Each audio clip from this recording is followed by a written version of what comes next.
সাইয়্যিদিনা হযরত মূসা আলাইহিস সালাতু ওয়াস সালাম আল্লাহ রাব্বুল আলামিনকে ডাক দিয়ে বলে,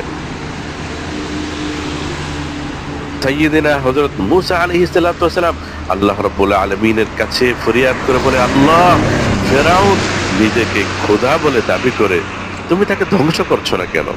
আল্লাহ বলেন, মূসা, ফিরআউন দিনের বেলা নিজেকে খোদা বলে দাবি করে, কিন্তু গভীর রজনীতে অন্ধকার রাতে সেই দায় পরে কান্নাকাটি করে চোখের পানি বিসর্জন দিয়ে আমাকে বলে, রব্বুল আলামিন, তুমি যে আমার রব, সমস্ত জাহানের পালনকর্তা তুমি, এতে কোনো সন্দেহ নেই, আমি এটা বিশ্বাস করি। আল্লাহ, আমি নিজেকে খোদা দাবি করতে আমার ভালো লাগে, এই জন্য তুমি আমাকে ধ্বংস করে দিও না। আল্লাহ বলেন, মূসা, ফেরাউনের আরো একটি আমল আছে।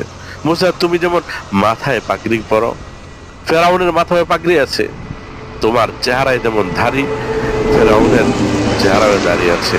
মূসা, তোমার পরনে